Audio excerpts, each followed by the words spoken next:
Boa tarde a todos, boa tarde a todas. Um tema que dispensa maior explicação, um tema-chave para o Brasil, o tema da reinserção global da indústria brasileira. Não é possível, não é necessário aqui eu gastar minutos preciosos descrevendo qual tem sido a trajetória da indústria brasileira nos últimos anos. Isso é motivo de preocupação grande no país, e nós reunimos aqui pessoas altamente capacitadas para discutir este tema.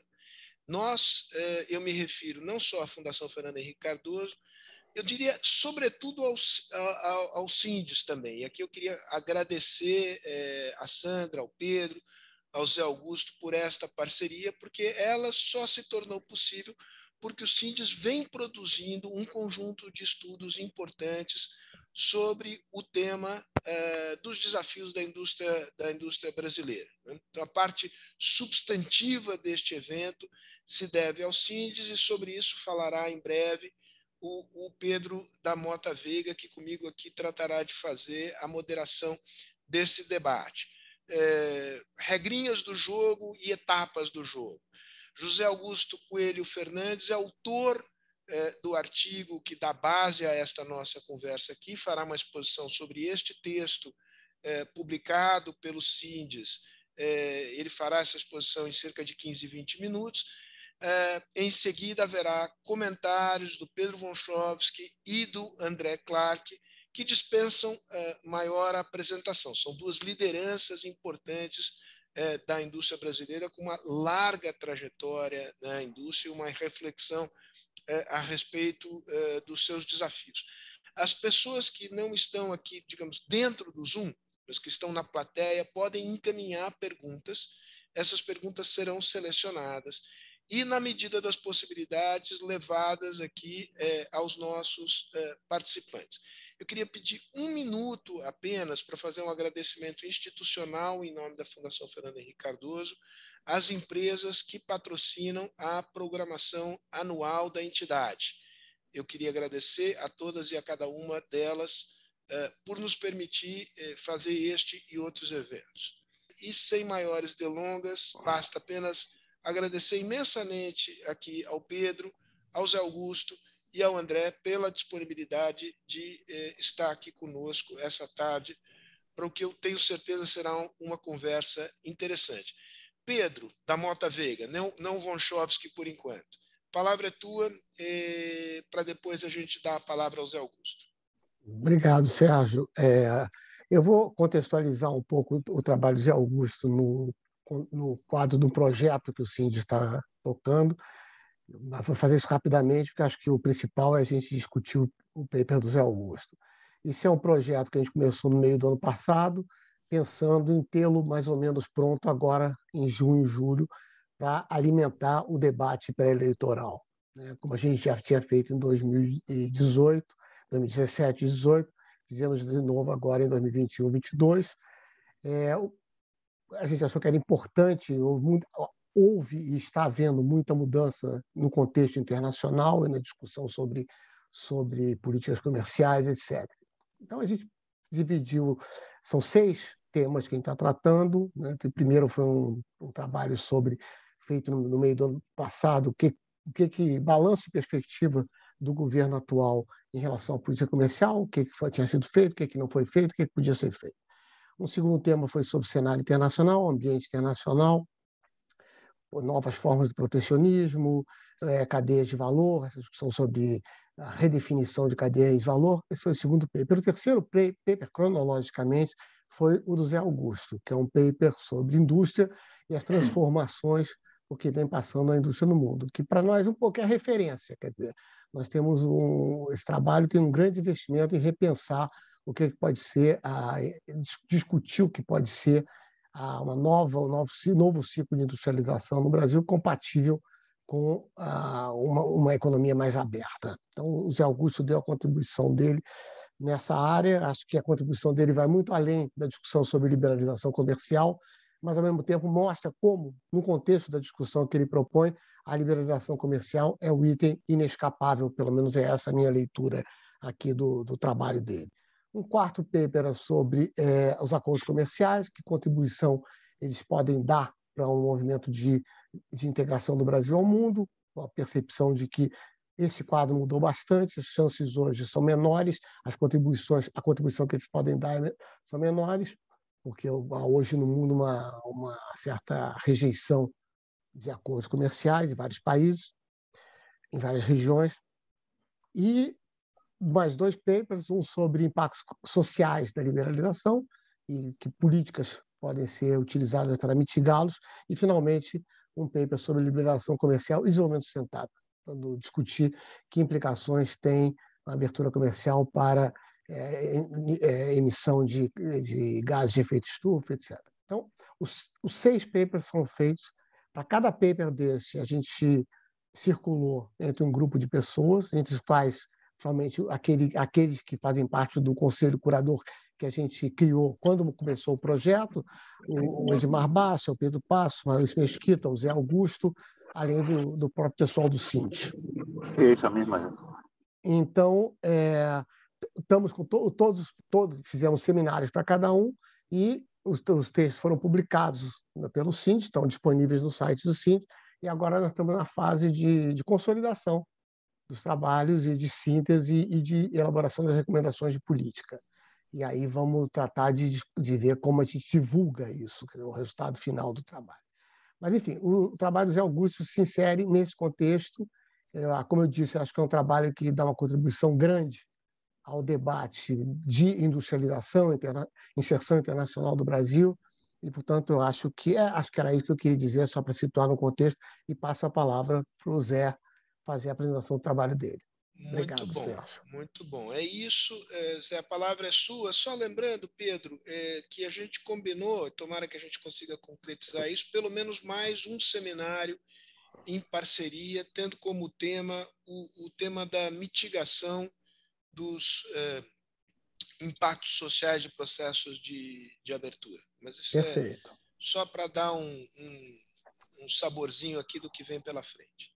É um grande prazer estar aqui com Pedro Wunschowski e André Clark, que há muito tempo vem discutindo, quer dizer, essas questões, e uma série de amigos também que vejo aqui na tela. Quer dizer, o meu foco, quer dizer, vai ser olhar a indústria em torno da transformação digital e a descarbonização, mas passando muito pelas questões relacionadas, quer dizer, à integração econômica.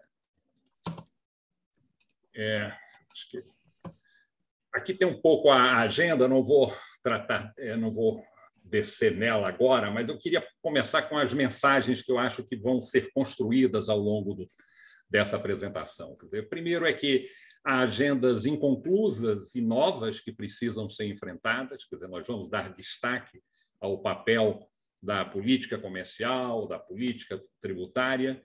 Há também inúmeros desafios, mas eu acredito que eles não precisam ser magnificados, quer dizer, as transformações que estão em curso, tanto a digitalização quanto a descarbonização, acredito que facilitam uma nova transição para a indústria, e o Brasil dispõe de janelas de oportunidades, quer dizer, que podem ser aproveitadas. Quer dizer, eu espero que isso, de alguma forma, possa ficar claro, quer dizer, ao longo da apresentação. Eu começaria, quer dizer, dando importância ao fato de que, tanto na digitalização quanto na descarbonização, quer dizer, nós estamos passando, né, já algumas, até décadas, né, por impactos muito profundos associados a tecnologias de uso geral, né, quer dizer, que são tecnologias marcadas pela ubiquidade, os seus efeitos evoluem com o aprendizado ao longo do tempo, né, os seus custos caem, e elas têm impactos, né, bastante disruptivos, né, sobre toda a economia, né, da educação à saúde, da saúde à indústria, né, da indústria até mesmo ao ensino de economia, né? Quer dizer, eu acho que o ensino de economia hoje está sendo muito impactado, né, por todas essas oportunidades que decorrem, né, do acesso a dados e assim por diante. Então, a centralidade do dado é uma questão, quer dizer, muito importante, que vai permitir monitoramento de produção, antecipação de defeitos, customização e conexão com consumidores, e sempre esteve, quer dizer, em todo o centro de transformação de management, né? Só imaginar o almirante Nelson tentando coordenar, quer dizer, os seus vários navios, e ele não tinha nenhuma capacidade de controle, porque ele não tinha nenhum instrumento gerencial na época, e por isso que o saque era o principal instrumento de gestão e de incentivo que ele tinha, né? Então, hoje nós temos, quer dizer, nós avançamos muito e estamos em uma nova fronteira de uso do dado na gestão. E há uma terceira dimensão, quer dizer, que está muito associada à digitalização, tem menos impacto na indústria, que são os retornos crescentes de escala, menor necessidade de capital, ou seja, essa escalabilidade, o fato de que, de repente, você vê jovens de 23, 26 anos bilionários porque descobriram um determinado problema e conseguiram, quer dizer, enfrentar. Esse modelo todo implica, quer dizer, em um novo sistema de inovação, quer dizer, mais aberto, quer dizer, com muitas sinergias e combinações, né, de tecnologias, por isso que os clusters, né, quer dizer, Silicon Valley e tantos outros, quer dizer, a presença de várias fontes de conhecimento, quer dizer, é importante, e há esse menor investimentos intangíveis, que eu acho que faz uma diferença importante nesse novo ambiente. Então, quando combinamos as diferenças entre digitalização e descarbonização, claramente as decisões digitais, quer dizer, passam por mais despesas operacionais e menos de investimento, não é? Quer dizer, é só imaginar que as empresas antigamente tinham que ter dezenas, milhares, às vezes, de servidores, e hoje isso está na nuvem e deixa de ser uma despesa de investimento e passa a ser uma despesa operacional. O ambiente de descarbonização, ao contrário da digitalização, é marcado também por um imperativo de metas, né? Então, isso faz uma diferença importante. E há também pesos de marcos regulatórios que são muito mais fortes, né? Tanto gerais, setoriais, nacionais, internacionais, por conta dos acordos. Em todos esses ambientes, há a importância de coordenação de iniciativas, né? Tanto privadas quanto privadas públicas, requisitos, né, de inovação, no caso da descarbonização, quer dizer, a gente tem uma fronteira de aproveitamento até os anos 2030, 2035, mas para chegar às metas de 2050, você tem novos requisitos de inovação, tecnologias também que começam a ser mais específicas, quer dizer, menos gerais, e falhas de mercado mais acentuadas, e tem a questão chave, quer dizer, do preço de energia. Quer dizer, como é que os governos, quer dizer, têm se adaptado, quer dizer, a esse ambiente? Quer dizer, em primeiro lugar, quer dizer, tanto na digitalização quanto na descarbonização é o que eu chamo, quer dizer, o ativismo endógeno, ou seja, os governos são obrigados a fazer, quer dizer, ou seja, a revisão e a adaptação e criação de marcos regulatórios que criem as novas indústrias, que criem os novos mercados, e isso passa muito por garantir segurança jurídica e direitos de propriedade, quer dizer, em relação a esse ambiente nebuloso que vai se formando. Então, é possível, quer dizer, há uma demanda por legislação em todas as áreas, né? Tributação digital, relações do trabalho digital, né? Direitos de propriedade, propriedade de dados, quer dizer, tem um conjunto de novos temas que fazem com que os parlamentos dos diversos países tenham que montar agendas muito específicas, até mesmo alguns países europeus têm uma certa agenda digital em que tentam assambarcar, quer dizer, todas essas áreas. Há também, quer dizer, um conjunto de ações, quer dizer, voltadas para falhas de mercado, especialmente nas questões ligadas à inovação. Então, há muito investimento nas duas áreas, né? Tanto da descarbonização quanto da digital, que a gente vai observar isso mais adiante, e ambas são intensivas, quer dizer, em coordenação, em redução das incertezas institucionais e tecnológicas. E aqui é uma demanda, quer dizer, as empresas enfrentam as suas incertezas naturais, mas há claramente uma demanda por sinais mais claros e por rapidez na construção dos arcabouços institucionais. E aí surge a noção da regulação sandbox, que é aquela regulação meio experimental que você vai fazendo com determinados players e depois transforma em uma legislação mais ampla, em que o Banco Central do Brasil, por exemplo, tem feito muito na área de fintechs, né, quer dizer, e de todas as suas inovações financeiras. Eu brinco um pouco, se quer olhar hoje um pouco o desenho de política industrial em ativismo endógeno, olhe-se para o Banco Central do Brasil. E quem quer que pense a regulação de carro elétrico vai observar, quer dizer, o conjunto de incertezas que se defrontam, quer dizer, em relação a essa questão. Até a legislação de trânsito terá que ser, de alguma forma, alterada. Mas esse ativismo endógeno, quer dizer, ele vem sendo acompanhado por camadas adicionais de ativismo, né? Quer dizer, motivadas por várias frentes, né? A ascensão da China, né? Quer dizer, acho que o André vai explorar um pouco isso, os tecnonacionalismos que vão além da China, quer dizer, o movimento que a Alemanha faz em relação à perda do seu papel na indústria de tecnologia de informação vis-à-vis a Coreia do Sul, tem um pouco também desse espírito. A reação às perdas de emprego e desigualdade, a crise de 2008 e a pandemia geram também um tipo de mudança de política que fica muito patente quando nós comparamos a estratégia de Lisboa, que era a estratégia europeia dominante no início dos anos 80, com a estratégia que prevalece nos anos 2020, quando eles lançam, há poucos meses antes do Covid, a sua nova estratégia econômica. Na estratégia de Lisboa, era uma agenda de competitividade, era uma agenda de soft power, muito parecido com o que a OECD faz, e determinados estímulos para que países façam determinadas reformas, de reforma trabalhista, reforma tributária, e muito associada também à própria construção do mercado único europeu, em especial na área de serviços, que era ainda uma área pendente. Mas, quando observamos a estratégia de 2020 e o que os Estados Unidos vêm fazendo, né, através das suas legislações, algumas ainda não plenamente, quer dizer, aprovadas, é que há um maior direcionamento em relação à autonomia estratégica, quer dizer, ou seja, todos esses países fazem estudos de resiliência econômica, ou seja, do seu grau de dependência em relação a um determinado número pequeno de países. No caso do estudo da União Europeia, o Brasil aparece como um player importante, quer dizer, dessa demanda por resiliência por conta da dependência que a União Europeia tem em relação ao nióbio brasileiro. Quer dizer, 85% das nossas exportações, das importações europeias provém do Brasil. Mas, obviamente, a China é sempre a referência. E há muita mobilização de recursos fiscais e monetários, que eu não vou entrar aqui em detalhe, escolhas tecnológicas, ou seja, as políticas tecnológicas são muito mais discricionárias,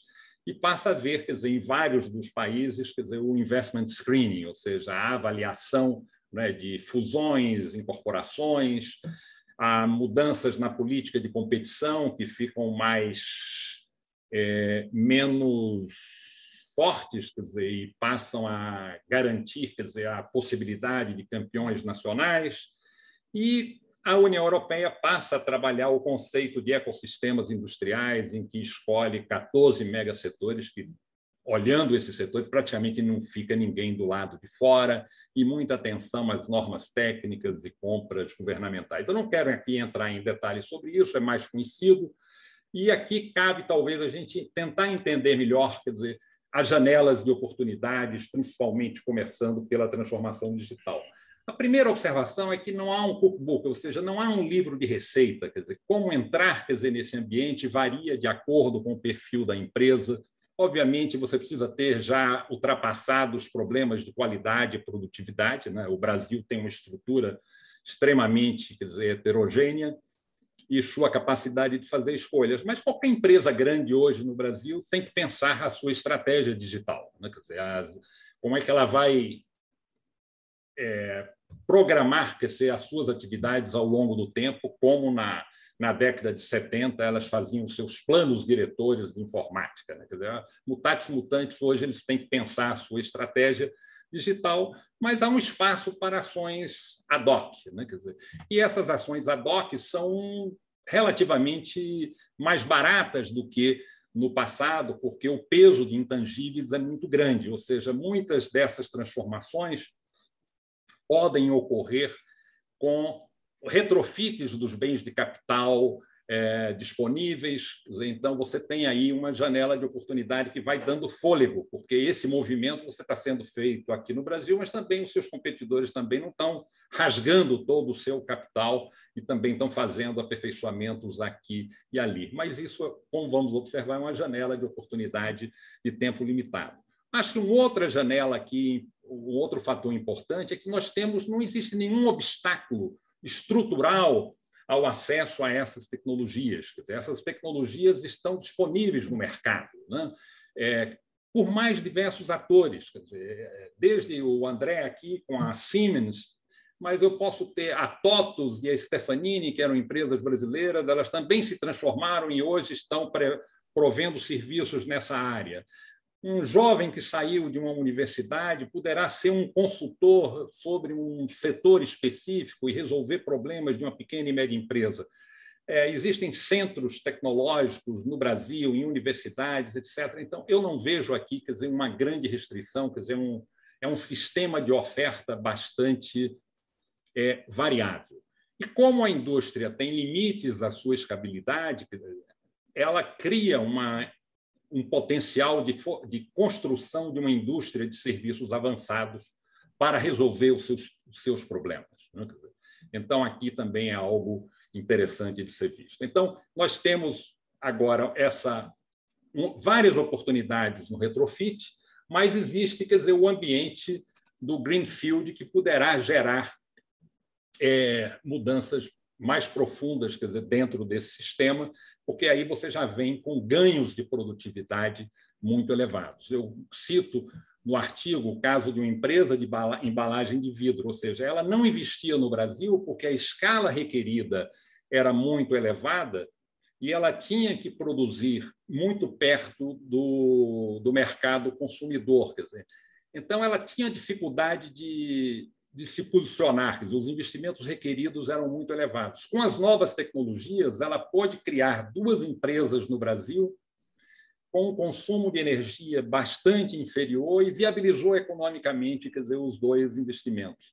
Ou seja, aqui é o caso de que o retrofit já não é mais a solução, ou seja, você teve que partir, quer dizer, de uma concepção do zero, né? Então, esse é um ecossistema diferente, quer dizer, inovação aberta, ou seja, as empresas que estão trabalhando, quer dizer, nesse novo ambiente estão conectadas, quer dizer, com o mundo, né? Quer dizer, uma startup que nasce aqui no Brasil, ela poderá oferecer o seu plano de negócio aqui no Brasil ou poderá oferecer nos Estados Unidos, na Califórnia, na Europa ou em Singapura e tomar uma decisão de produção onde ela ache que o seu ambiente é melhor. Quer dizer, então, isso também gera, quer dizer, essa fluidez gera mais pressão para você ter também um ambiente que seja menos hostil. E é uma inovação muito centrada, quer dizer, em solução de problemas. Quer dizer, a WEG, Natura, Gerdau, Vale, lojas americanas, uma série de empresas hoje também fazem o Corporate Venture Capital, ou seja, elas identificam um conjunto de problemas e jogam aí para a moçada tentar identificar, quer dizer, qual é o problema e fazem alimentação de recursos. Quer dizer, o caso da WEG comprou uma empresa de inteligência artificial, ela identifica um conjunto de problemas na sua planta e convida startups para se desenvolverem e buscarem resolver, quer dizer, aquele tipo de problema. Ou seja, esse ambiente é um ambiente novo, diferente, e é interessante, quer dizer, que obviamente foi muito beneficiado pela liquidez internacional, que vem sofrendo, quer dizer, impactos, mas certamente é uma transformação que veio para sempre. 5 minutos mais, Augusto. Hein?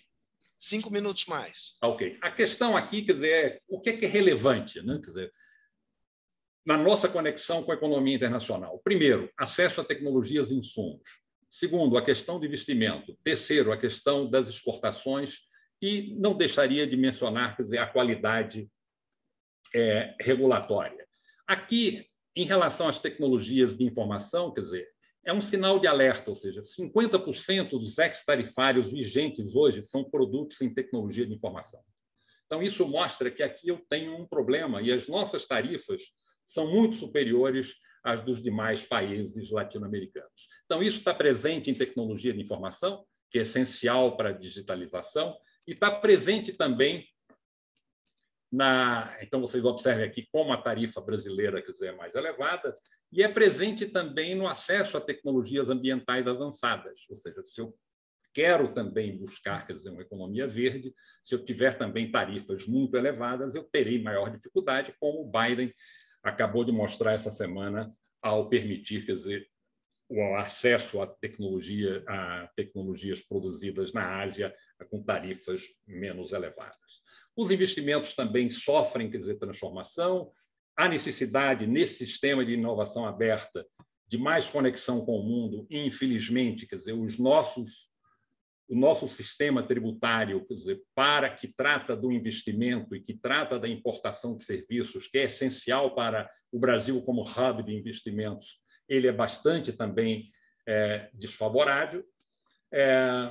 E isso, quer dizer, mostra, quer dizer, que a gente tem uma agenda, né, de temas antigos que precisam ser enfrentados. Quer dizer, a agenda segunda de descarbonização, ela também tem janelas de oportunidades. Eu diria que a primeira é o fato de que hoje nós temos uma matriz energética que todos conhecem, quer dizer, que é mais renovável, mas também temos muita ineficiência no uso de recursos naturais. Isso é uma oportunidade. Quer dizer, quem quer observe a evolução em 10 anos, né, da intensidade de energia, da eficiência energética no Brasil global e na Inglaterra e na Dinamarca, quer dizer, observa que só pelo acesso à tecnologia disponível você faz uma transformação e você faz uma revolução.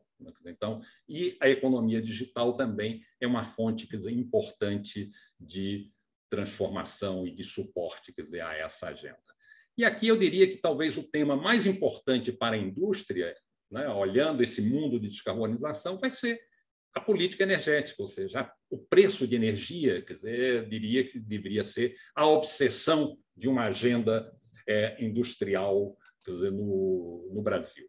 E aqui a gente explora, quer dizer, algumas oportunidades associadas a vários desses temas, sempre destacando a importância de qualidade regulatória, escala e conexão com o mundo.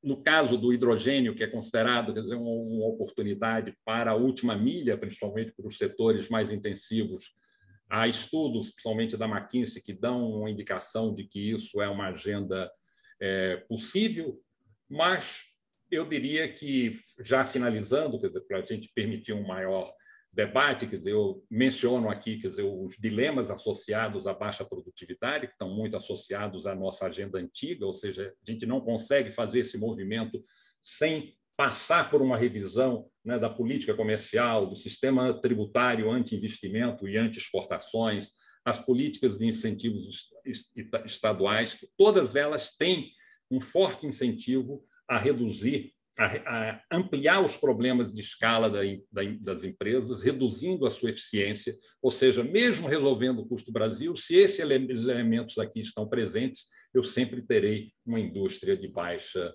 produtividade. Então, nós precisamos buscar novas respostas. A primeira, usando uma frase que a Sandra gosta de usar, é normalizar as políticas comercial, industrial e do ambiente de negócios.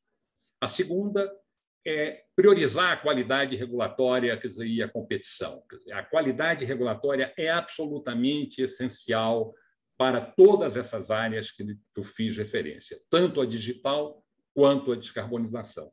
E tem uma terceira agenda que é menos presente para as pessoas que discutem política comercial, que é o ambiente de indução à inovação. Como é que você torna esse ambiente mais eficiente? Como é que é injetar recursos de forma mais eficiente? Como tornar as fundações de amparo, que praticamente temos em todos os países, mais eficazes?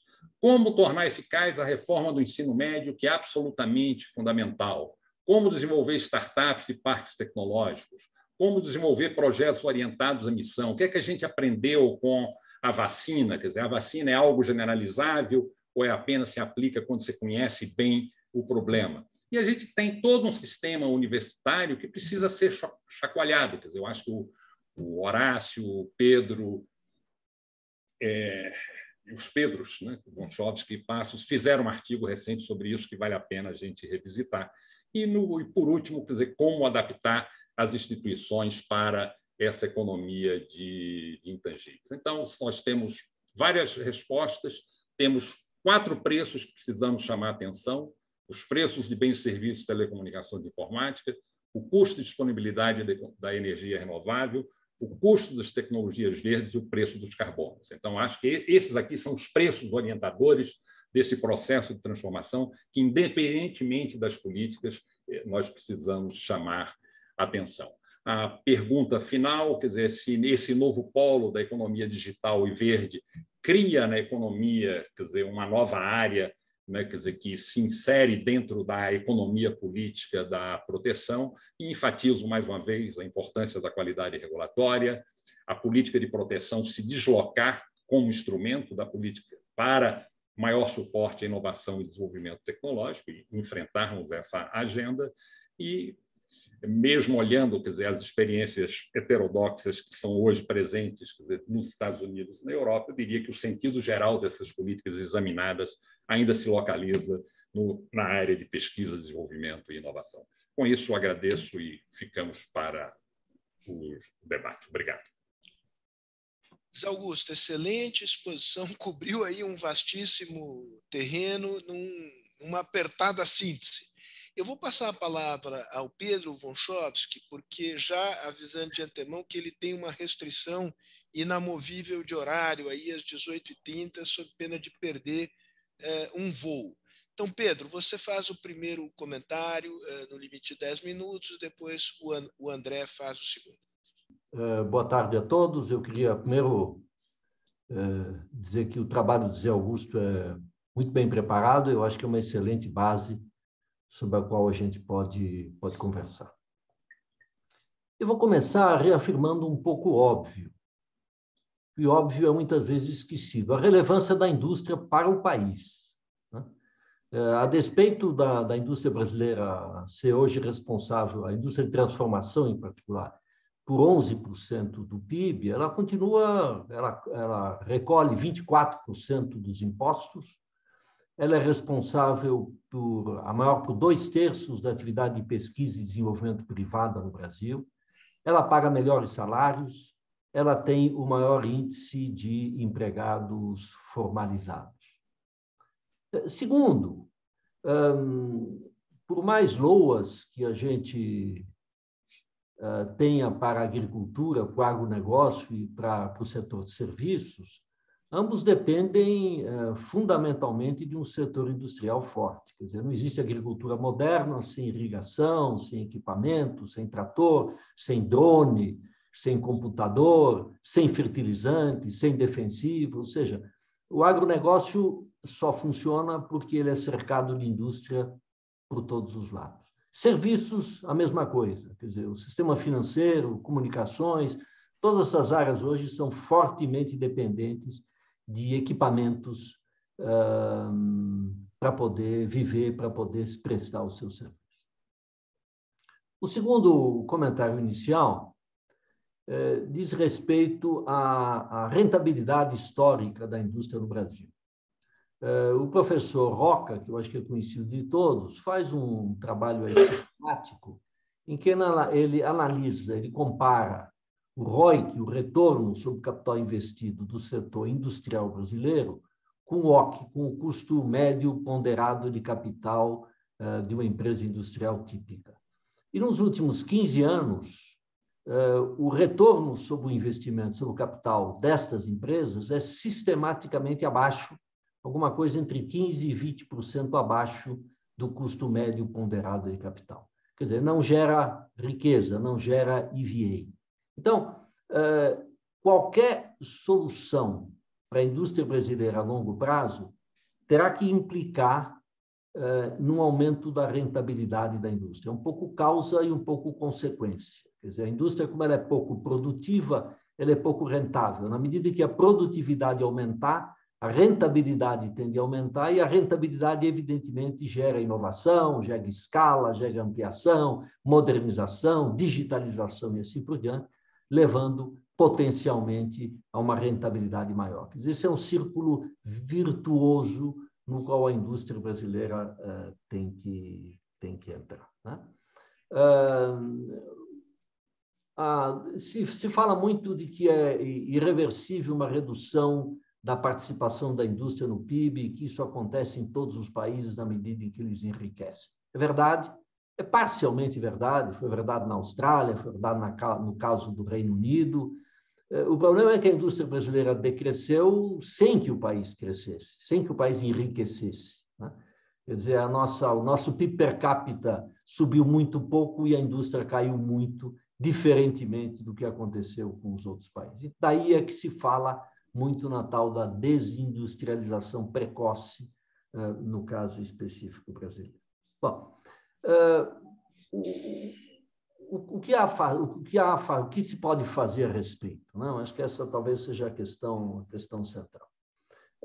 O Zé Augusto se referiu a um artigo que o Horácio Pivo, o Pedro Passos e eu publicamos recentemente, em que a gente chama a atenção para basicamente três fatores digamos, quatro fatores que inibem o crescimento da indústria no Brasil e que teriam que ser resolvidos ou encaminhados para que essa situação se alterasse.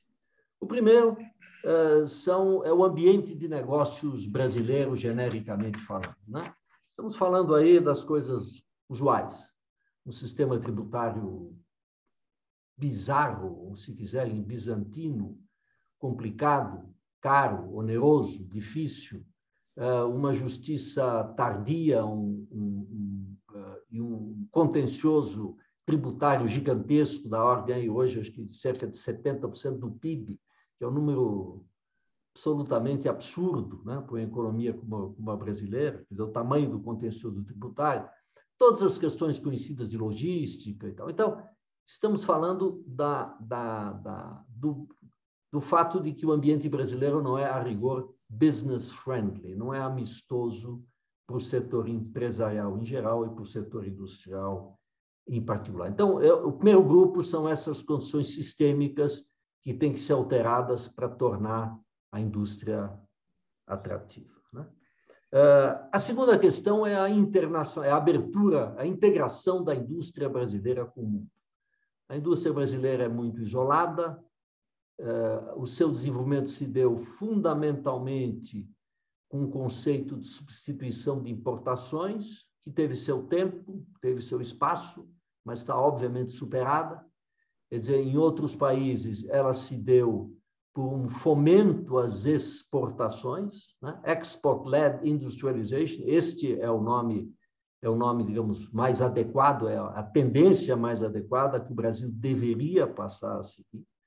Então, a integração, simplificar a importação de tecnologia, de serviços, aumentar o fluxo de comércio do Brasil nos dois sentidos, para criar uma indústria que tem escala e que é competitiva e que se beneficia da presença no exterior, da influência do exterior, da competição efetiva no mercado internacional. A terceira questão é digitalização, né? O Zé Augusto levantou isso com muita propriedade. Estamos ainda com um atraso razoavelmente grande no grau de digitalização da indústria brasileira. E temos problemas de infraestrutura, internet, banda larga, dificuldade de acesso, custo alto.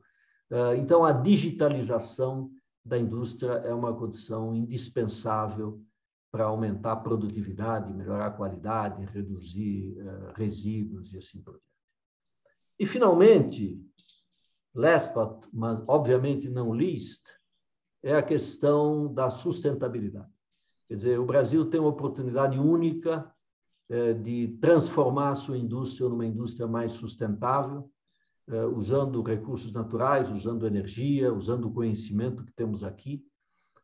Se formos uma indústria de baixo carbono, teremos certamente um lugar muito melhor no mundo. Acho que essas são as quatro grandes avenidas que eu queria destacar, que o Brasil teria que percorrer para que a sua indústria volte a se fortalecer.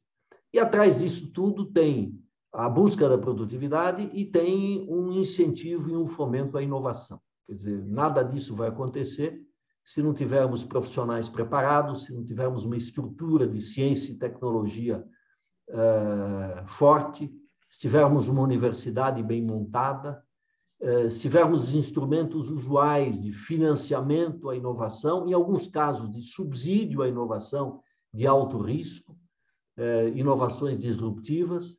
Temos um corpo de empreendedores no Brasil crescente e de qualidade e que precisa de espaço e condições para crescer. Então, esses eram os pontos que eu queria sublinhar ou colocar em adição à apresentação do Zé Augusto. Muito obrigado. Muito obrigado, Pedro. Excelentes comentários. Passamos ao André. Já temos aqui perguntas que nos estão chegando por escrito. Zé Augusto, só para te deixar aí pendurada essa pergunta, vem da Dora Kaufmann, que queria que você, comentasse o que há de específico nos desafios relacionados às tecnologias associadas à inteligência artificial e Big Data. Mas isso é apenas um heads up que eu te dou e passo a palavra para o André. André, a palavra é tua. Muito difícil, depois da fala desses dois mentores que eu sigo há tantos anos aqui. Contudo, talvez embalado pela... acabei de retornar das reuniões de conselho global da Siemens. Eu queria colocar algumas ideias que constroem de fora para dentro, ou seja, do mundo para dentro do Brasil, sobre algumas das ideias do Zé Augusto, em especial do Pedro Montchovsky. Lá fora, a discussão é sobre 3 elementos de desafio da humanidade: inteligência artificial, AI, mudança climática e, obviamente, saúde. Em especial, a proteção da humanidade contra novas pandemias. Essas são grandes discussões que ainda, 2 anos depois, e uma guerra em andamento, estão no alto das discussões de para onde vamos como empresas, qual é o nosso papel do setor privado e como é que vão os governos. Digo para vocês, nos 3 elementos, a visão externa é que o Brasil pode e deve fazer muito sobre cada um dos 3 elementos. Uma segunda ideia que faz os 3 elementos, esses 3 elementos, AI, climate change e saúde, ainda mais relevantes, é que a humanidade vive agora não mais um dilema, mas o trilema. O dilema era acessibilidade, né? O que se chama affordability versus sustentabilidade. Não mais. Agora é acessibilidade ou affordability, sustentabilidade e security. Security volta à realidade humana em todos os governos de forma substancial. Portanto, seja qual for a política industrial, porque no final aqui, o debate aqui, afora as macropolíticas, as políticas fiscais, todas as questões de base que o Pedro tão colocou aqui, nós estamos falando de políticas industriais do século XXI para o Brasil. Vou aqui falar AI. Alguém perguntou de AI, inteligência artificial. Não se compra AI. AI, em especial, na proteção da cibersegurança, no uso e no desenvolvimento dentro das nossas empresas, não se compra. Isso é capital intelectual de primeira ordem. Não é o AI básico, não é o engine. Isso aí, obviamente, se compra o computador, partes do software. Então, a codificação e o uso do AI em nossas empresas é, talvez, como o Zé Augusto colocou, o ativo intangível de maior valor de grande parte das empresas de alto valor agregado. Que nós estamos vendo aí, Google, Facebook, e tantas outras. No mundo industrial, a mesma coisa. No mundo industrial, no mundo AI, é muito importante lembrar que o mundo industrial deixou há muito tempo a ideia de produto. É sobre o serviço digital, sobre o produto.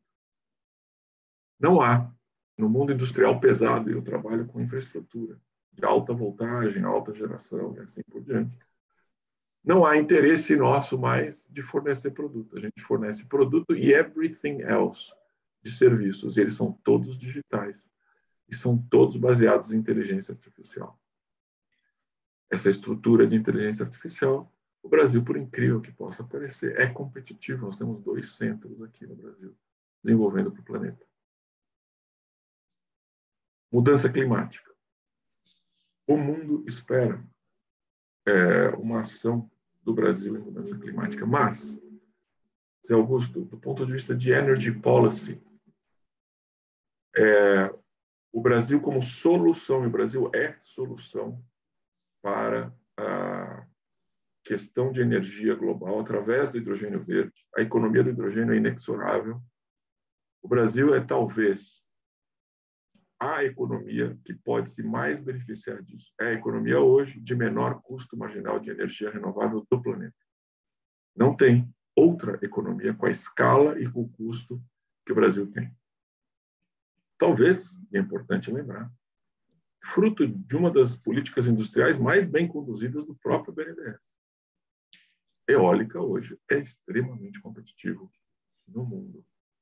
Mas, Zé Augusto, quando você fala da política energética, quando nós estamos falando de centenas de gigawatts para abastecer a Europa, os Estados Unidos e o Japão de hidrogênio verde e todos os seus derivados, a amônia verde, o fertilizante verde, o aço verde e assim por diante, toda a nossa história de planejamento energético, que é todinha voltada para dentro, serve para muito pouco. Hoje, o Brasil, com todo esforço, fez a política 2050 e tem lá o hidrogênio verde lá. E está muito bem feito. Contudo, olha para dentro, não olha para fora. Pensar em energia de um país para fora não é simples. Poucos países estão preparados para isso. Na nossa região, na América Latina, destaca-se o Chile e hoje a Colômbia. Até por falta de opção. O Brasil precisa pensar em furar o teto da demanda interna de energia renovável para poder exportar. É um jogo completamente diferente.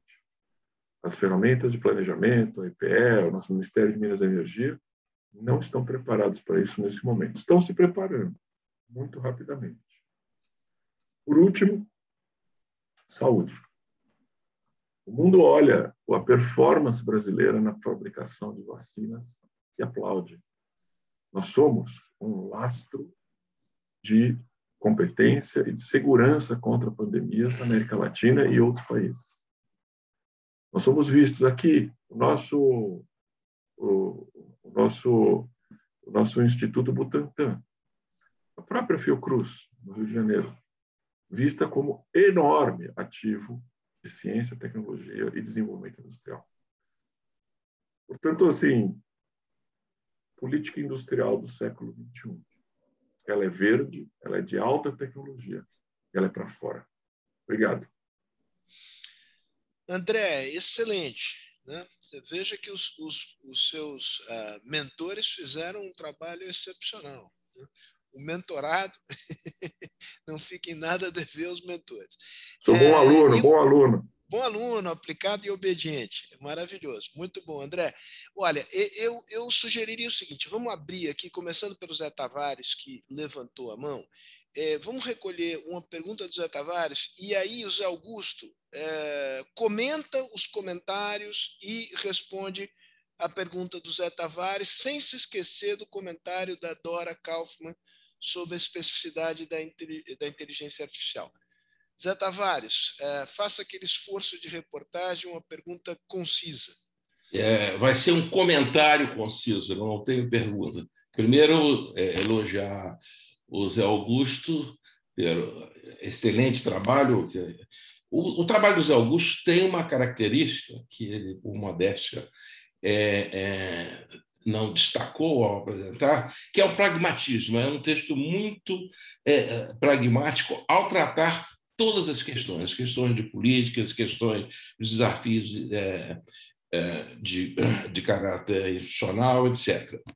E ele também não mencionou a enorme literatura produzida nos últimos anos sobre esses temas, que é uma literatura acadêmica, mas e essa literatura tem um problema que é o foco do meu comentário, que é o seguinte: nós, economistas, só conseguimos pensar com números. E essa literatura tem muito conceito e pouco número, né? Há esse relatório que o Banco Central lançou no final do ano passado sobre a política de sustentabilidade ambiental, de responsabilidade ambiental do Banco Central. Tem lá uma seção que tem uma discussão muito boa sobre essa necessidade de número. O que eu estou falando aqui? Eu tenho, por dever de ofício, o hábito de ler relatórios anuais de grandes empresas. Qualquer grande empresa qualquer relatório anual que você lê de grandes empresas, a empresa adora o meio ambiente e tem uma política firme de sustentabilidade ambiental. Agora, quando você conhece as diferentes empresas, já visitou, sabe o que ela faz e tal, você sabe que algumas estão mentindo e outras estão falando a verdade. E nós precisamos de números para diferenciar empresas como as que estão aqui representadas nessa discussão de outras que mentem sobre esse assunto. A melhor, e eu acabo o meu comentário aqui com isso, a melhor indicação dessa deficiência que a gente vive de ter uma métrica para discutir sustentabilidade é justamente esse índice de sustentabilidade ambiental da Bolsa de Valores, que eu me dei o trabalho de ler a metodologia, fui incapaz de entender o que como aquela métrica, de novo, tem muita falação, mas pouca precisão na definição do número. E aqui basta ver aquela lista das empresas que estão bem situadas lá naquele índice da Bolsa de Valores, que você vê que tem gente muito boa, os aqui representados nessa discussão, e os outros não tão bons. Acho que, para avançarmos, sobretudo nos pontos levantados pelo Pedro e pelo André, que não precisa aqui me estender sobre a importância dele, nós precisamos de números que mostrem, que separem as empresas que, de fato, estão avançando nessa direção de maior sustentabilidade e de progresso tecnológico, e das outras que só estão fazendo propaganda. Muito obrigado. Muito bom, Zé. Zé Augusto, a bola volta para você. Primeiro, o comentário do Pedro Goncalves, quer dizer, ele faz referência, quer dizer, sobre a importância da indústria, quer dizer, no país, quer dizer, não tenho aqui observações, a importância da questão da rentabilidade e a sua relação com a produtividade, e faz uma referência, digamos, à perda da participação, digamos, da indústria no PIB e o que fazer, né? Quer dizer, eu certamente, quer dizer, eu não apostaria na possibilidade de uma recuperação muito expressiva da participação do PIB, digamos, da indústria no PIB na economia brasileira. É possível, quer dizer, com um ambiente de negócios mais favorável e com os sinais de preços relativos adequados e mais políticas de inovação, você consegue, eventualmente, recuperar, quer dizer, 1 ou 2 pontos, possivelmente, mas não vejo, quer dizer, os números da década de 70 e 80, quer dizer, foram números que, a meu ver, quer dizer, são números do passado. Quer dizer, a sua agenda, quer dizer, ele identifica as questões críticas, quer dizer, do ambiente de negócios, e aqui eu acho que a questão tributária, quer dizer, é uma questão que precisa ser enfrentada para todos esses ambientes, quer dizer, ela é essencial. Ele faz referência também à integração com o mundo e à questão da inovação e do papel dos empreendedores. Quer dizer, eu acho que todo esse processo de transformação você precisa de uma nova categoria. Quer dizer, eu acho que a observação dele, de observar que existe uma nova safra, né, de empreendedores, quer dizer, eu acho que isso é relevante, né? O André, né, trouxe várias das observações aí da sua passagem recente, né, no conselho da Siemens, em que ele mostra, quer dizer, tanto o papel estratégico, quer dizer, da inteligência artificial para o coração, quer dizer, de muitas dessas empresas. Eu acho que esse é um ponto relevante. Eu acho que até um artigo da NBR, quer dizer, essa semana, ele mostra, quer dizer, como determinadas empresas, para elas, quer dizer, as decisões de não terceirizar determinadas funções é absolutamente essencial, porque são o coração da sua competitividade. Certamente a inteligência artificial se apresenta. Quer dizer, eu diria que hoje no Brasil, usando os dados da pesquisa da CNI, 9% das empresas já utilizam alguma ferramenta de inteligência artificial. Quer dizer, o André fez referência de que o Brasil tem potencial, quer dizer, de recursos humanos. Quando eu observo algumas universidades brasileiras, aqui no caso da PUC-Rio, quer dizer, você tem coisas acontecendo de forma relevante, quer dizer, e eu acredito que com um pouco de coordenação, com um pouco de ação, é possível você transformar, quer dizer, alguns centros em centros importantes de inteligência artificial. Quer dizer, e hoje essas pessoas estão muito conectadas, quer dizer, com o mundo, estão fluindo para fora, voltando, etc. Tem gente brasileira lá fora, tem gente aqui dentro. O mundo é um mundo diferente, quer dizer, interessante de ser perseguido, e falta gente, né? Quer dizer, principalmente, quer dizer, há poucos meses atrás, quer dizer, o canibalismo, quer dizer, nessa área de ciência de dados, né, de parte computacional, quer dizer, nas empresas, estava muito agressivo, e as pessoas estavam tomando decisões já de, olha, eu conto, sei lá, vi empresas aqui, digo, não vou trazer o sujeito que está funcionando bem lá, que foi formado e está em Pernambuco, na Paraíba ou no Maranhão, vou deixar ele lá. E ele vai trabalhar para mim daqui, porque eu não quero nem fazer ruptura, porque eu preciso trazer esse recurso aqui para a minha equipe de dados. Então, há um ambiente novo aí importante, e eu acho que aqui conecto com a questão da Dora, que eu acho que tem potencial aqui da gente trabalhar, quer dizer, essa questão. O André faz referência, quer dizer, ao retorno do security com muita força, né? Quer dizer, e saber em que medida talvez ele possa voltar, quer dizer, a essa questão, em que medida essas discussões sobre reshoring, etc., o friendshoring, quer dizer, eu tendo a ser um pouco menos otimista em relação a todo o potencial. Eu acho que existem nichos, quer dizer, nessa área, que podem ser capturados com os ambientes devidos, quer dizer, então talvez ele pudesse explorar, quer dizer, um pouco mais essa questão.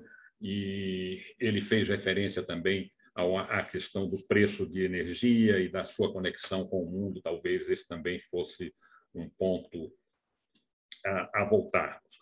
O Zé Tavares, ele fez referência a essa questão do ESG, das dificuldades de mensuração do que é isso, etc. Eu diria até que, digamos, essa agenda que nós discutimos aqui, quer dizer, de descarbonização, ela não necessariamente é uma agenda ESG, quer dizer, é uma agenda tá entendendo? De responder a um conjunto de incentivos, né? Mas a agenda ESG, eu até recomendo, Zé, mais uma recomendação, que hoje tem um artigo no Financial Times exatamente sobre essas dificuldades, e mostrando até um caso recente na Alemanha, que Ministério Público fez uma investigação profunda sobre determinadas declarações de um fundo, quer dizer, sobre ESG. Então, essa é uma agenda, eu concordo que existem fragilidades, mas não acredito que seja a questão que a gente está discutindo, quer dizer, nesse momento sobre descarbonização. Achei que o Zé fosse falar de política de competição, que eu sempre gosto quando ele fala sobre isso.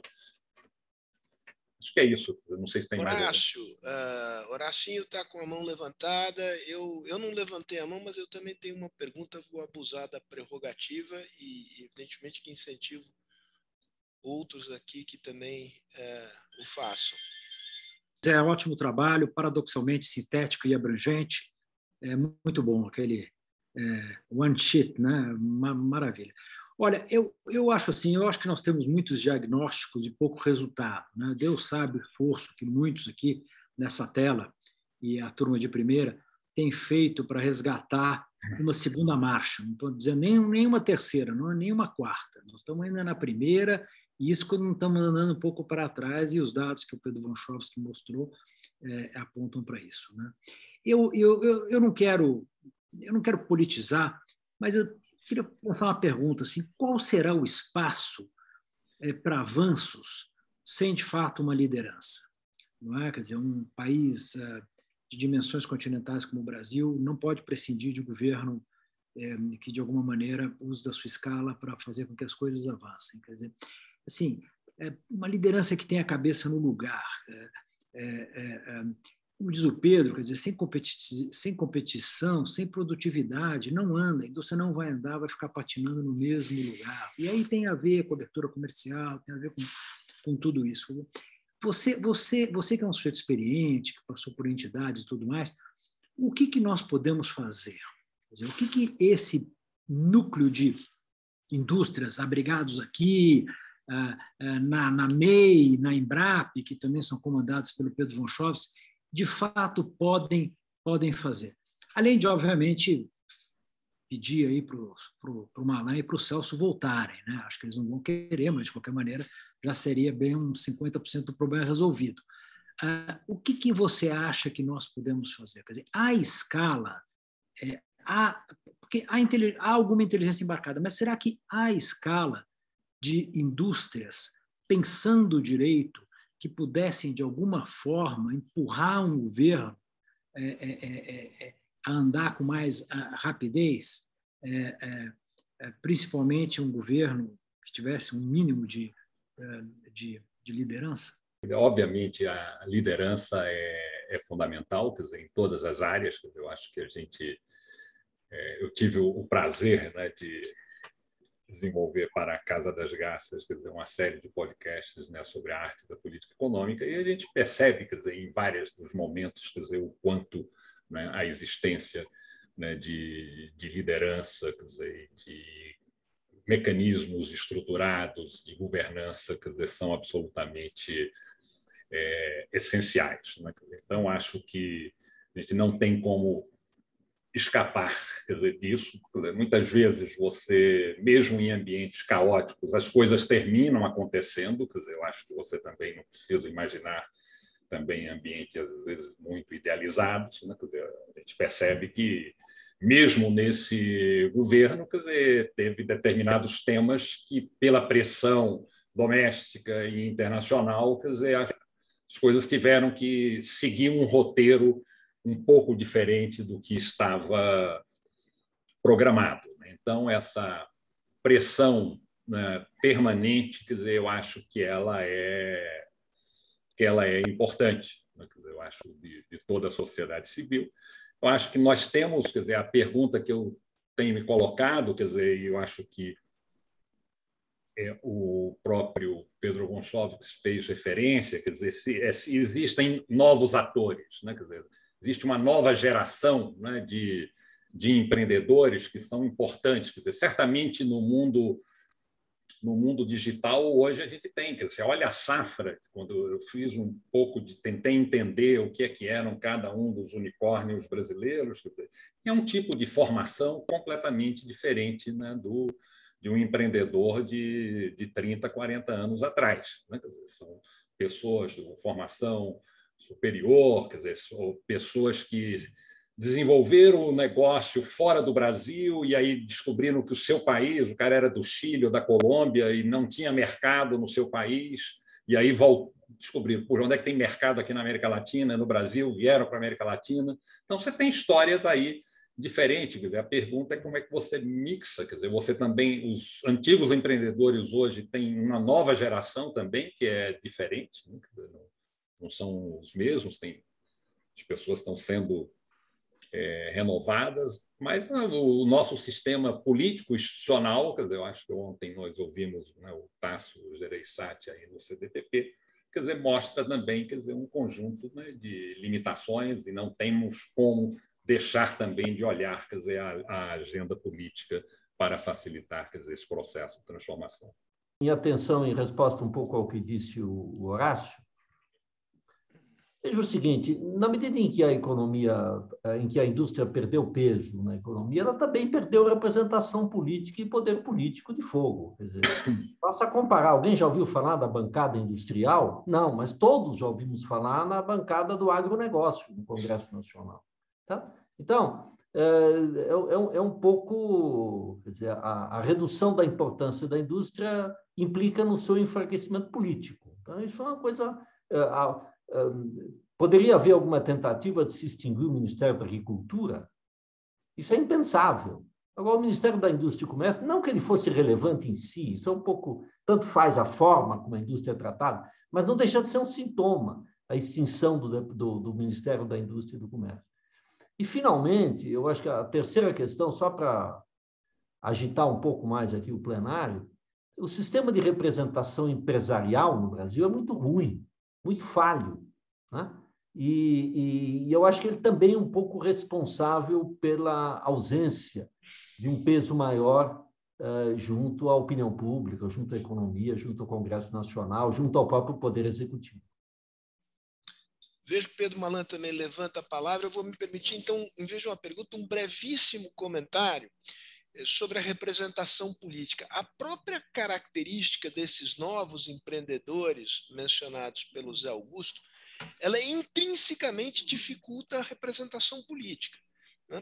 Primeiro porque eles têm, digamos, se trata em geral de uma elite cosmopolita, que olha o Brasil e olha, digamos, não tem tempo, paciência e conexões para influir no sistema político. Não tem enraizamento territorial. Né? A política se dá no território. Por que o agro é forte? E por que o agro, a representação política em geral, é mais conservadora do que as empresas do agro fariam imaginar? Porque quem está lá na Chapada do Parecis, em Mato Grosso, é o cara de botina, não é o cara de paletó e gravata. E é esse cara que tem relações com a comunidade local, com o prefeito, e a política, ou politics are local. Então, digamos, desse ponto de vista, há uma difícil conciliação entre força na representação política e esta característica que o empreendedorismo moderno assume. Ministro Malan, com a sua licença, vou seguir a ordem aqui das inscrições. Eu vou passar a palavra ao Felipe e, em seguida, passo a palavra para você. Só avisar que industrial não existe industrial mais de gravata, tá? Não venha com essa gracinha. É verdade. E o Horácio lá, o Horacinho, eu sou testemunha, agora ele cortou o cabelo, mas ele estava com um visual de banda de rock punk dos anos 60, 70, Sex Pistols, assim. O meu primo Celso que me botou na linha novamente. Muito bem. Tá bom. Bom, vocês me desculpem eu estar saindo desse tema maior da política e voltar para uma questão mais técnica que me encafifa bastante, mas tem uma ligação com a política também, que é o seguinte: tanto na questão da descarbonização como na questão da própria energia, a sensação que eu tenho é que, fora a questão da Amazônia e da agricultura, de uma forma geral, que são os responsáveis pela maior parte das nossas emissões, Quando a gente exige que a nossa indústria acompanhe o padrão de descarbonização com custos muito elevados e sacrifícios, a semelhança da Europa, por exemplo, ou quando a gente olha, por exemplo, mesmo na questão da mobilidade, quando a Europa está indo para o motor elétrico por suas razões próprias, e nós já temos, há 30 anos, uma solução com etanol, motor etanol, flex, poderia até desenvolver um motor puro de etanol, que foi tentado no passado. Quer dizer, até voltando para a questão da política, como é que faz que a Amazônia e a agricultura obrigam a sociedade brasileira e a opinião pública a jogar praticamente todo o ônus da descarbonização e até a discussão sobre a nossa matriz energética, que hoje nós já fizemos todo o trabalho. A Europa vai chegar em 2050 com uma coisa muito parecida com o que nós temos hoje. Será que é falta de um excesso de participação política do setor da Amazônia e da agricultura comparado da indústria? Mas, na verdade, não é a questão política. Eu queria ouvir mesmo tecnicamente qual é a visão dos palestrantes em relação a nós seguirmos com muito mais custo uma adaptação tecnológica que não necessariamente reflete a nossa situação e as nossas ambições. Pedro, como eu sei que você certamente fará uma pergunta elaborada, e a do Felipe já é bastante elaborada, vamos fatiar, vamos ter a resposta à pergunta do Felipe e depois a gente passa para a tua. Rápido comentário sobre o prólogo do Felipe. Muitos executivos, Felipe, em especial da indústria de óleo e gás, erram nessa direção do ponto de vista de pensamento. Está completamente equivocado no sentido de que essa pressão vem do consumidor. Hoje, é mais barato você ter um carro elétrico nos Estados Unidos do que um carro a gasolina. Hoje, todo mês. Número 1. Número 2. Com o sucesso da Tesla, todas as grandes estão mudando suas cadeias globais de valor. O Brasil vai ficar um dos poucos lugares do mundo que se usa motor a combustão. Não vai durar muito tempo. Vai ficar caro demais o motor a combustão. Tem um technology shift gigantesco, porque o carro elétrico é muito melhor, em todos os aspectos. O carro elétrico, Felipe, tem 20% das peças de um carro a combustão.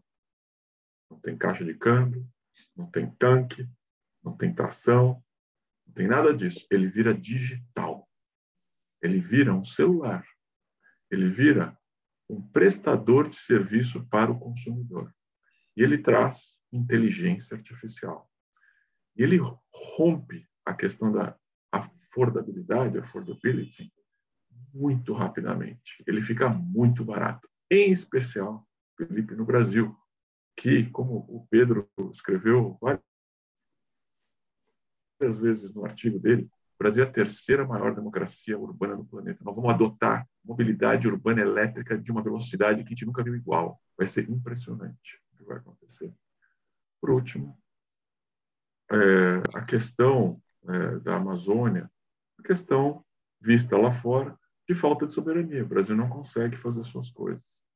Fazer a comparação de que porque a Europa desmatou e emite, porque o Brasil não pode fazer o mesmo, desculpa, é a mesma retórica de várias das lideranças do passado que não deram lugar nenhum. E a liderança atual, que está destruindo a nossa imagem no mundo. Obrigado.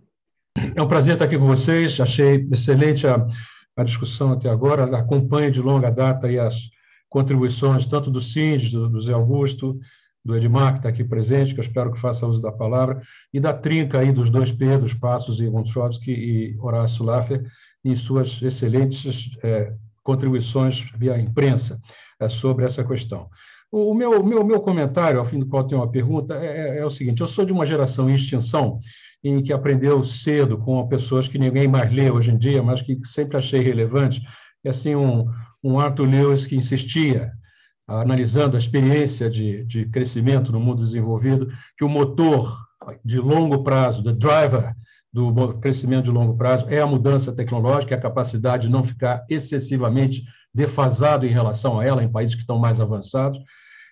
E Albert Hirschman, que criticando lá aquela ideia que era uma proposição perdida, você apostar em crescimento inicial com exploração de exportações de manufaturas, desde que você fosse capaz de diversificar sua pauta de exportações e utilizar a importação de produtos cujo progresso tecnológico estivesse reduzindo o seu preço relativo no mercado internacional. Eles, apesar de isso, está se transformando. E tem uma velocidade para tal, que quando é perdida é muito difícil recuperar. Mas existem exemplos no mundo que mostram que é possível fazê-lo. O mais flagrante deles é China. E eu volto à pergunta do Horácio, que foi discutida aqui. A liderança política faz um enorme efeito. A China era uma coisa no período Mao Tse-tung, e o Deng Xiaoping, que foi um dos maiores estadistas do século passado, tinha uma visão, e ele acompanhou a experiência de Japão, Coreia, Taiwan, Singapura, Hong Kong. Ele percebeu claramente que tinha uma tríade ali fundamental. E a China explorou essa tríade como poucos, mas fizeram o sucesso dos outros também em outra dimensão, do seu tamanho, exceto o Japão, que foi o primeiro a fazê-lo. A tríade é a seguinte: importância crucial para a educação como política pública e como valor no âmbito das famílias. É uma coisa que os asiáticos têm e está sendo reeditado em outros agora. A segunda é o papel de inovação e tecnologia, e como política pública também. E o terceiro, sem a qual as outras duas não funcionariam a contento, é uma integração com a economia mundial, na dimensão comercial, de investimento direto, tecnologia, desde cedo. A China conseguiu, em 40 anos, virar a segunda maior potência do mundo, porque ela foi capaz de elaborar essas coisas e conter. Alguém mencionou aqui uma coisa que eu tenho insistido de longa data: nós somos hoje a terceira maior democracia de massas urbanas do mundo.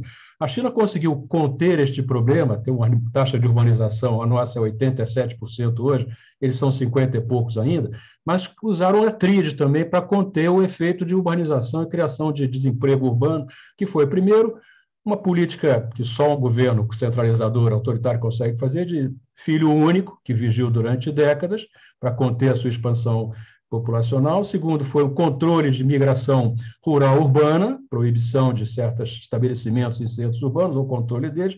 E o terceiro foi uma proteção social que era praticamente inexistente até muito pouco tempo atrás e vem crescendo. Então, ela conseguiu combinar a tríade básica com o controle do seu contexto internacional. E uma integração que levou... Eu ontem assisti uma palestra sobre a China hoje, tem 152 países do mundo que tem a China como o maior parceiro comercial. Os Estados Unidos têm 50 e poucos, que tem os Estados Unidos como principal parceiro. Esse quadro mudou depois que a China começou a fazer parte da OMC e se integrou à economia mundial com muita competência. E só para ilustrar a questão da educação, em 2019, o último ano do Trump, a China tinha 375 mil estudantes nos Estados Unidos, a maioria em ciência, tecnologia, matemática, computação, inteligência artificial, estudando essas coisas. A Índia fez a mesma coisa, se especializou em software. Então, eu acho que o que foi dito aqui muito bem pelo Pedro, pelo André, está escrito no que o Pedro Passos e o Horácio falam também, tem muito a ver com essas perguntas que o Zé Augusto formulou lá no início. Perguntas não, constatações. Eu concordo com ele quando diz assim, olha, nós temos uma agenda inconclusa, temos desafios a serem enfrentados, temos transformações que ajudam na transformação, essa transformação que o André chamou a atenção aí na área verde, na área de inteligência artificial, ajuda se nós tivermos capacidade de ter massa crítica. E o ponto fundamental é liderança política. O Horácio levantou a questão que é fundamental. Sem liderança política, sem uma percepção das lideranças políticas do país, da experiência, as bem-sucedidas e as fracassadas, e as que estão voltando para trás, número de países, na minha época chamava assim, frágeis, hoje tem países que estão falidos, outros têm frágeis, outros estão em grande dificuldade. Eu acho que nós temos que fazer uma aposta no Brasil que nós, se entendermos o que aconteceu, está acontecendo no mundo, nós temos gente para isso. Eu concordo com o que o Pedro mencionou, tem gente competente no Brasil, nessa nova geração. O agronegócio mostrou isso, foi a integração com o mundo e tecnologia, e gente nova chegando competente para lidar com esse fenômeno. E eu acho que em nichos da indústria nós temos isso também. Então, eu atribuo uma importância fundamental a lideranças, e liderança não é só liderança política, não. Só para concluir, alguém falou aqui sobre lideranças empresariais. Eu tive uma época em que eu estive lá na minha outra encarnação, havia uma moda de chamar câmaras setoriais. Cada setor da indústria tinha uma só câmara setorial, que eram feitas pelas indústrias, sindicatos e os seus e parte do governo interessado, e a reunião era para discutir subsídios, isenção de impostos, redução de tarifa de produtos intermediários que importavam, imposição de tarifa sobre produtos que competiam com eles nas importações, e era uma discussão sobre o que o governo deveria fazer com planos que estavam colocados no longo prazo. Você paga agora o subsídio, a isenção, a redução do imposto, mas nós prometemos que daqui a 10 anos teremos criados tantos milhões de empregos, tantos milhões de dólares de crescimento do setor. Nós fomos, durante muito tempo, prejudicados pelo tamanho do nosso mercado doméstico, que achou que, como nós éramos muito grandes, nós podíamos, alguém falou aqui, não olhar para fora, acho que foi o André, foi o Pedro, que falou a capacidade de olhar para fora e entender que tem escala, competitividade. Desde Adam Smith, a gente sabe que a especialização é a função do tamanho do mercado. E o mercado doméstico, mesmo num país de dimensão continental como o Brasil, para certo tipo de atividade, não tem a dimensão suficiente. Então, esse olhar para fora sempre foi importante. Para isso, precisa liderança política, no setor público e no setor privado, e capacidade de comunicação com o público em geral, para que entenda essa necessidade. Eu acho que um seminário como esse, o trabalho que vocês estão fazendo, o trabalho aí dos dois Pedros e do Horácio Piva, é fundamental nessa dimensão. E tem muita coisa que pode, deve, e eu acho que está sendo feita. Nós temos que procurar só formas de acelerar o que está dando certo, está sendo feito, sem perder o olhar para as transformações do mundo.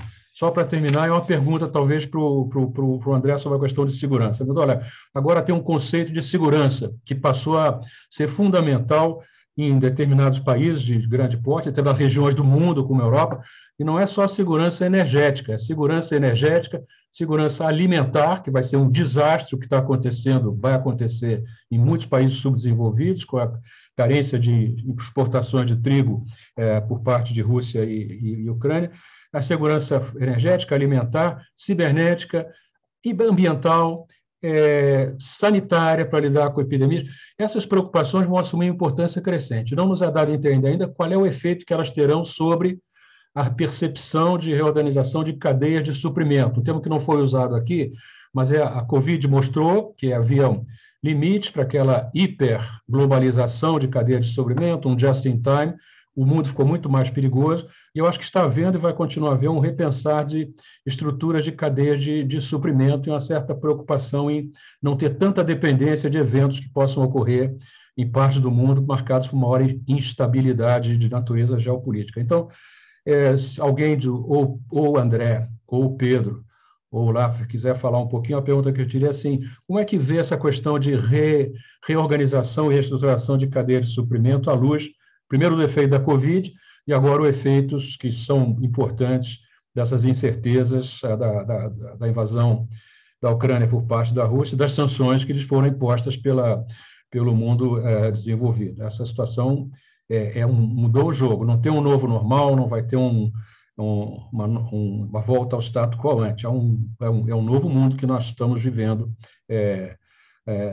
agora, e o Brasil tem que se situar nele. Para isso, para terminar, precisa de lideranças que tenham um mínimo de percepção da natureza das mudanças que estão acontecendo. Desculpe ter falado demais, a única pergunta que eu tinha era sobre cadeia de suprimento. Veja você, eu podia ter feito apenas ela.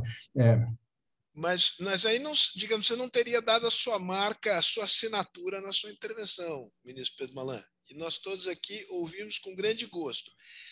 O Pedro Vonchovsky está aqui em cima do laço para sair. Então, Pedro, faça você primeiro uso da palavra, seja para responder ao Pedro Malan, seja para se despedir. Eu não quero colocar em risco o seu voo. Muito bem, muito obrigado, Sérgio. Eu tenho sim um comentário. Eu acho que essa mudança está começando a acontecer. O ministro usou uma expressão muito feliz, né? A hiperglobalização, né?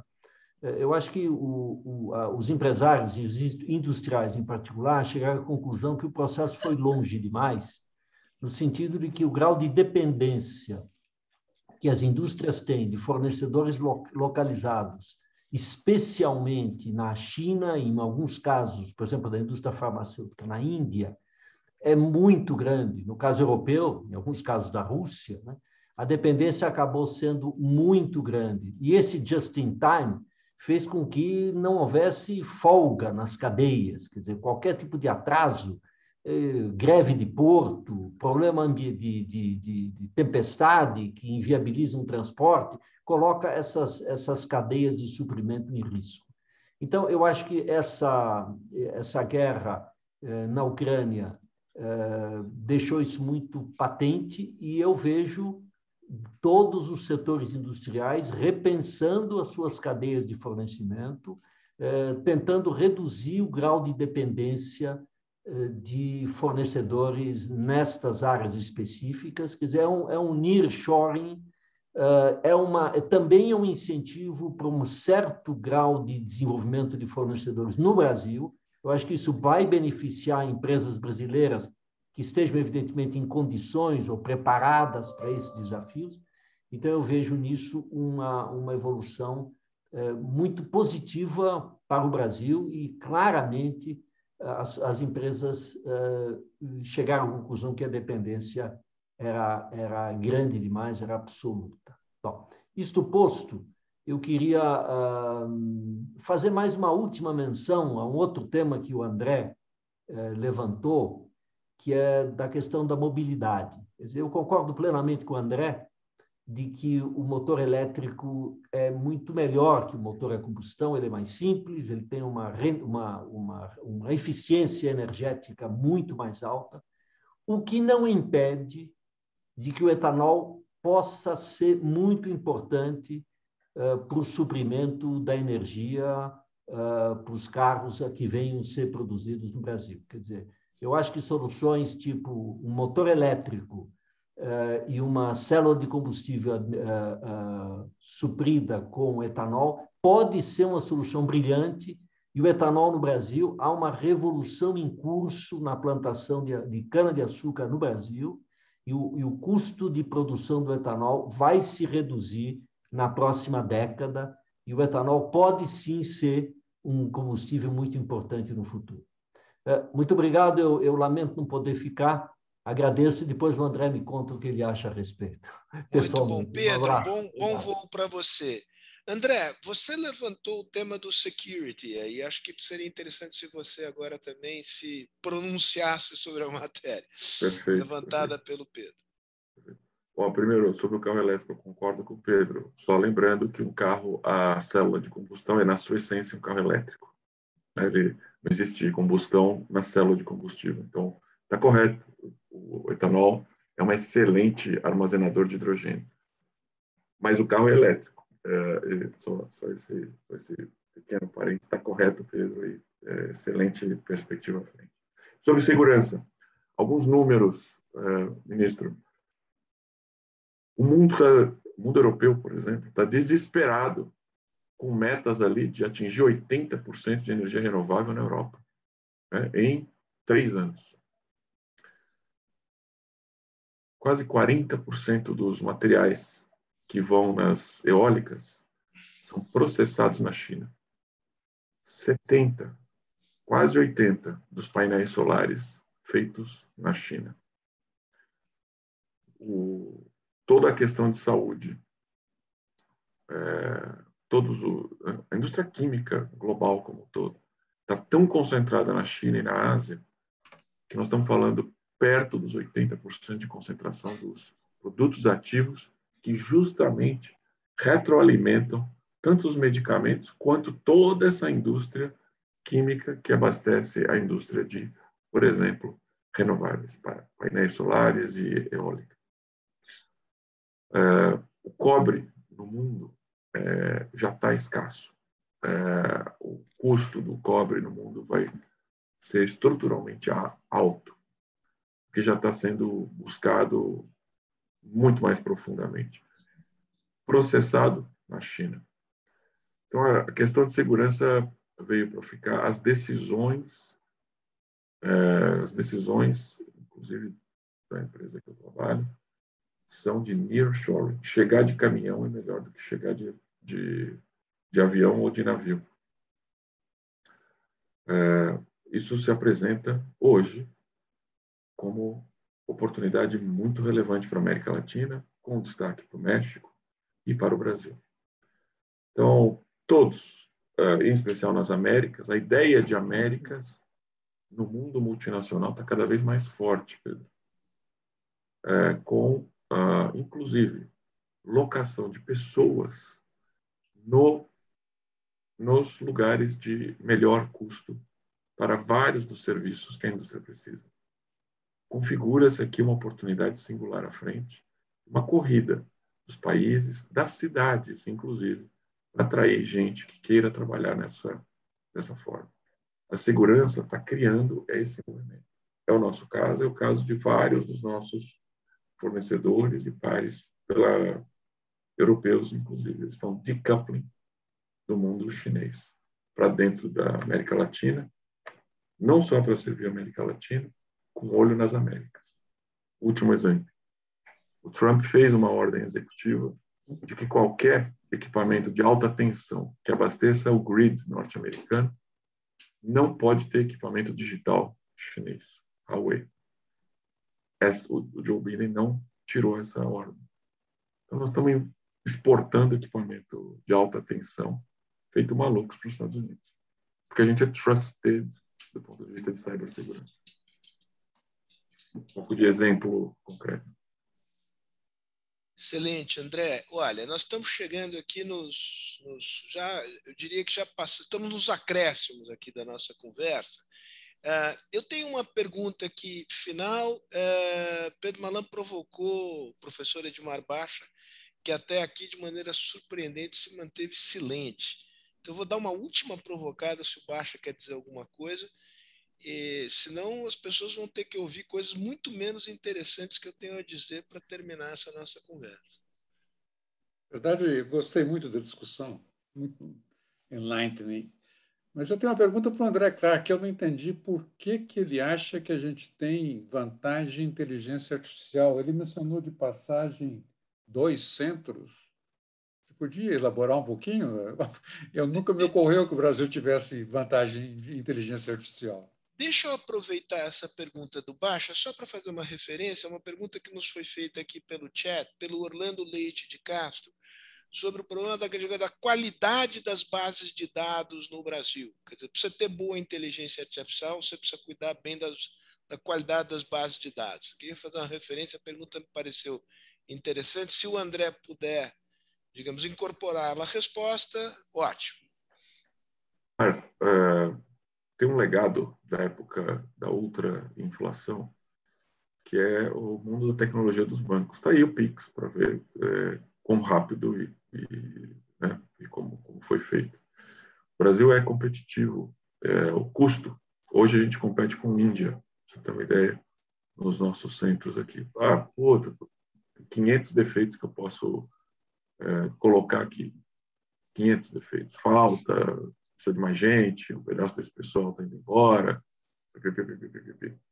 Mas nós temos um resíduo importante de IT, criado da época da inflação. Da época da inflação, criado da época da Receita Federal onipresente. E nós somos, talvez, o segundo país mais relevante em termos de cibersegurança. Por incrível que pareça, nós temos hacker para burro no Brasil. Por causa disso, o brasileiro entrega imposto de renda e faz transação eletrônica em banco desde 95. Nós criamos uma quantidade de hacker importante, Edmar. E a gente presta serviço para fora. Sem dúvida nenhuma, tem um monte de defeitos aí, nossos impostos, nossas estruturas, que é coisa estrutural que o Pedro também falou. Hoje, com o câmbio do jeito que está, e os centros, o número de centros educativos que nós temos, faculdades públicas e privadas, me parece que pelo menos em países comparáveis, algo que o Brasil pode explorar muito mais. Então, saiba disso, ou seja, tem um legado interessante da época da inflação que o Pedro Malan combateu tão brilhantemente, que é um pessoal de IT brilhante aí no mercado que formou muita gente. Todo esse monte de fintech que nós temos aí, um pedaço vem do legado dos IT dos bancos. A gente pesca esse pessoal e tudo mais, só que para dentro da indústria.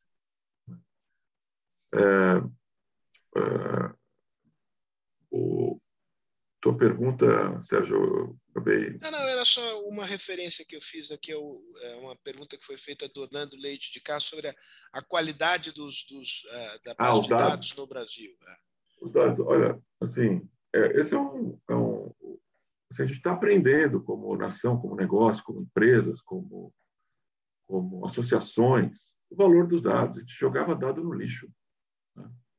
Mais do que isso, a gente usava dados, a nova Lei Geral de Proteção de Dados no Brasil, que multa empresas em porcentagem do seu faturamento. Então, assim, muita atenção quando usar os dados. E é uma corrida da montagem desses dados, número 1. Número 2, está todo mundo atrás desses dados, só que é Big Data, né, que o colega perguntou, e isso tende a centralizar em poucos lugares do mundo. Uhum. Sérgio, isso aí é um jogo... O jogo dos dados é um jogo global, ele já não é mais um jogo nacional nem regional, o jogo é global.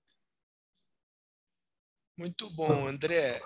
Sérgio, posso fazer só André, um dia você me mostra, assim, o número que eu guardei na cabeça é que a Índia exportou, no último ano que eu vi, agora não lembro qual foi exato, cerca de 250 bilhões de dólares em software engineering services, né?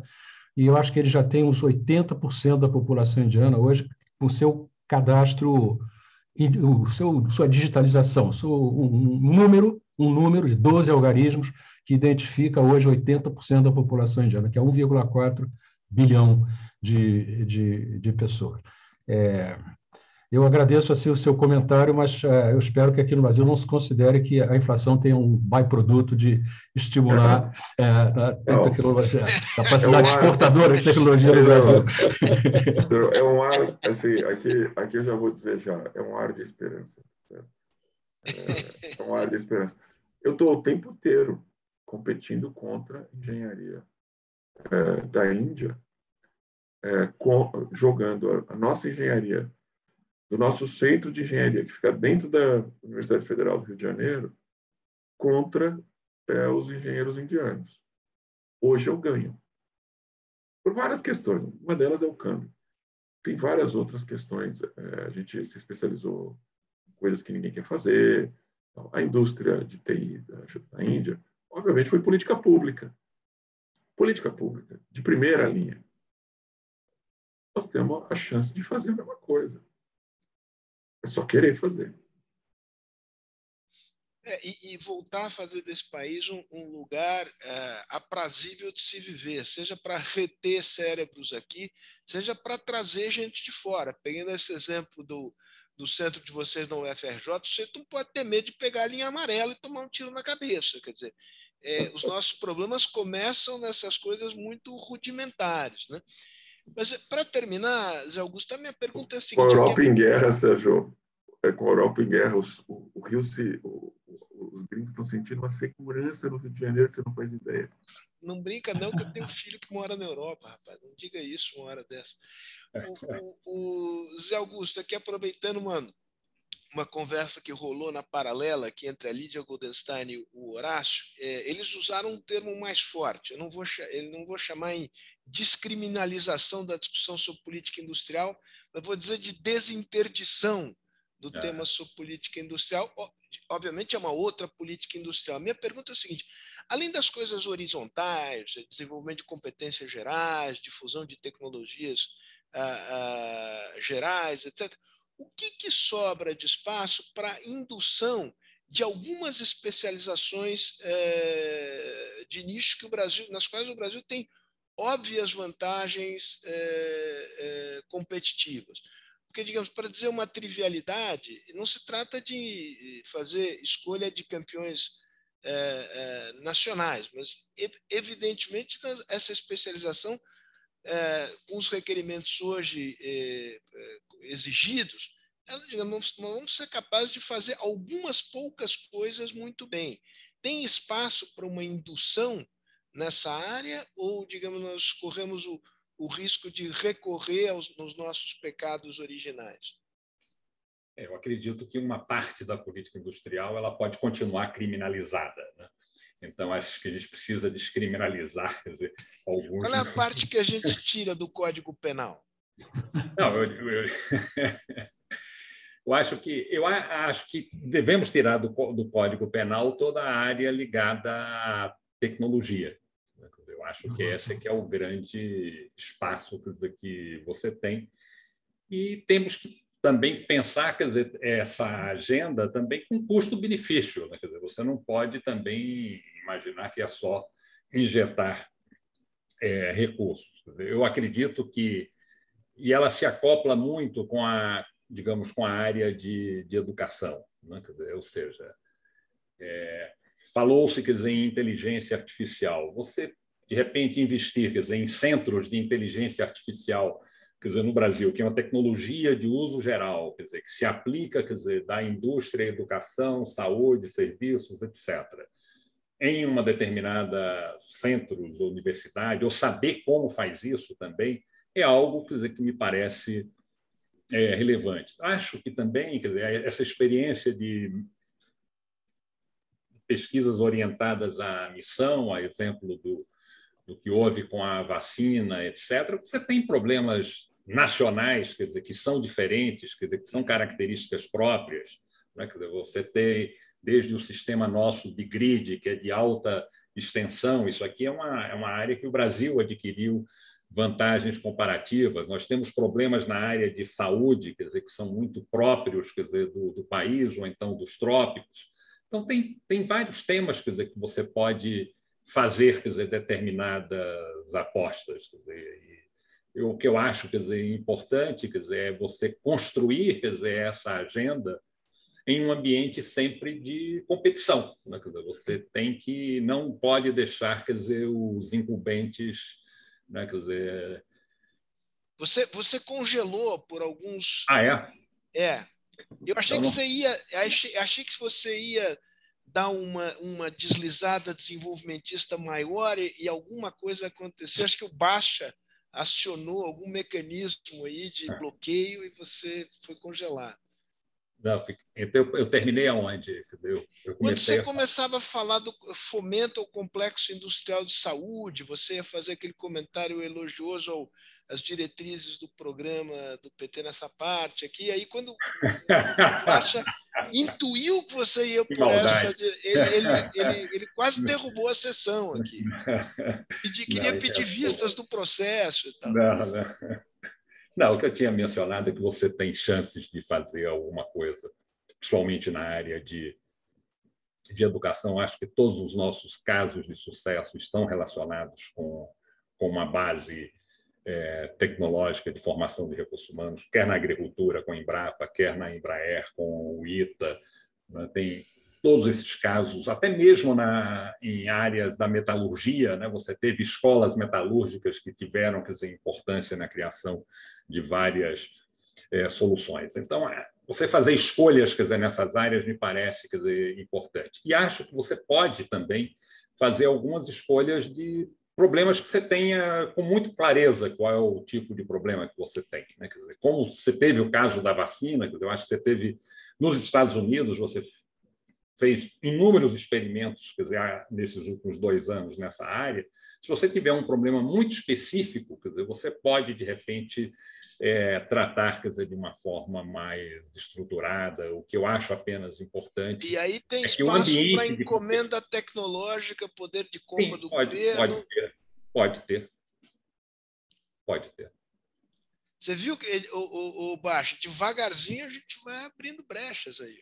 Não, pode ter. Mas eu acho que o importante, quer dizer, que você tenha competição sempre, né? Quer dizer, que os incumbentes estejam sempre desafiados, quer pela política de competição doméstica, quer pela política comercial, e com compromissos, quer dizer, de competitividade. Maravilha, muito bom. Você acabou, digamos, tocando num tema aqui que o Zé Tavares foi incitado a se manifestar a respeito, mas tenho certeza que ele subscreve o que você acaba de dizer. Olha, eu queria agradecer imensamente, mas realmente imensamente, que o André, Pedro já se foi para pegar um voo, né? Sandra, Pedro, Zé Augusto, Cindes, em nome da Fundação, meu nome pessoal, todos aqui que participaram, enfim, dentro do Zoom, os que ficaram, digamos, na plateia também. Acho que a gente teve uma reunião realmente muito interessante. Eu gostaria de chamar a atenção que o público fora da plateia chegou a quase 100 pessoas. E eu acho que é o papel que a Fundação pode ter de não apenas discutir em profundidade esses temas, mas tratar de disseminá-los e ampliar o alcance que eles têm na sociedade brasileira. Então, é um abraço grande. Aqueles que estão com Covid, que melhorem. André, para quem está com Covid, você está jogando um bolão. Está ótimo. Sandra... Essas vacinas funcionaram, né? Você com Covid ou não com Covid, ainda que quietinha, foi ótimo vê-la aqui. Melhoras aí. Beijos, obrigado. Beijos e abraços. Meu chefe Pedro Malan, tchau. Baixa, obrigado. Um abraço grande.